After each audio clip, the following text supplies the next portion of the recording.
This is Mike Harvey from Badfish Stand-Up Paddleboards, and we're up here in the Arkansas River in Buena Vista, Colorado, in the Whitewater Park. I'm going to talk to you today about coming in and out of eddies and making ferries on stand-up paddleboards. Badfish boards were purpose designed and built for whitewater river paddling. So I want to walk you through some of the design features on a couple of our boards to show you how these boards make coming in and out of eddies and making ferries easier. The board I'm with right now is the 9.0 Mountain Valley paddleboard, the MVP. This board is specifically designed for making the paddling on rivers more stable, easier, and more fun. The board is 35 inches wide with a reduced standing area, so your center of gravity is lower, but you have a taller rail that makes the board more stable and less grabby coming in and out of eddies. You have a big kayak-style punching nose that sheds whitewater and bursts through little wave trains and chop. The most important feature of this board that really helps is it has tremendous secondary stability. Primary stability is when the board is flat like this. Secondary stability is being stable when the board's up on edge like this. The design feature on this board that best helps you achieve secondary stability is this beveled rail or chine.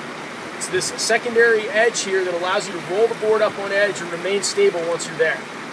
Another board that we have that is great for paddling on rivers is the board that we co-designed with our partners at Boardworks Surf, the MCIT, or Multiple Chamber Inflatable Technology. This is an inflatable stand-up paddleboard that took some of the most prominent design characteristics from the MVP into an inflatable platform. So again, you have a taller rail and a reduced standing area for stability. In this case, because we couldn't put the exact chine into an inflatable board, the round tube attached to the rigid drop stitch stand-up paddleboard in the middle allows you to have that secondary stability and allows the board to smoothly roll up on edge and remain stable once there. Now let's look at the secondary stability on the MVP. You can practice this in an eddy or in flat water to get the feel for shifting your weight side to side and finding the point of stability. The board will rock onto the edge and remain stable once there. Let's take a look at the anatomy of an eddy. As the current flows through this constriction, notice the swift-moving water in the center of the river and the calmer, placid water on the edges. The calm water on the edges is the eddy. The moment of instability for a paddler is crossing the eddy line, or the division between the swift-moving current in the center of the river and the calmer water on the edges. Crossing the eddy line with style is all about the secondary stability that we discussed earlier. Let's take a look at how to do it, both coming into the eddy and out of the eddy. Coming in or out of an eddy requires speed, angle, and lean. Coming into an eddy requires you to lean the board or edge the board upstream. So let's watch again how we do this.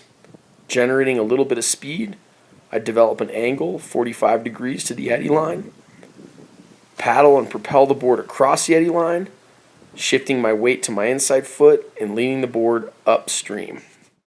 Peeling out of the eddy is the same. Again, I set up my angle, generate a little momentum. Now I'm edging the board downstream. Once I'm in the current, I can comfortably move at the speed of the river.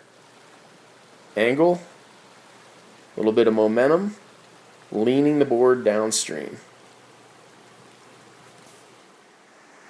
Ferrying utilizes the same set of skills, only now to move laterally across the river. With my weight on my downstream foot, I hold my upstream angle and allow the river to push the board laterally across the river to another eddy.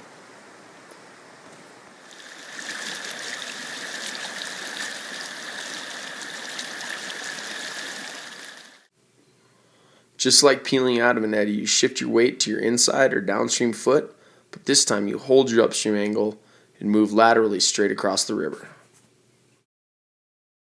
Once you get comfortable with ferrying, you can use features like this little wave to ferry straight across the river.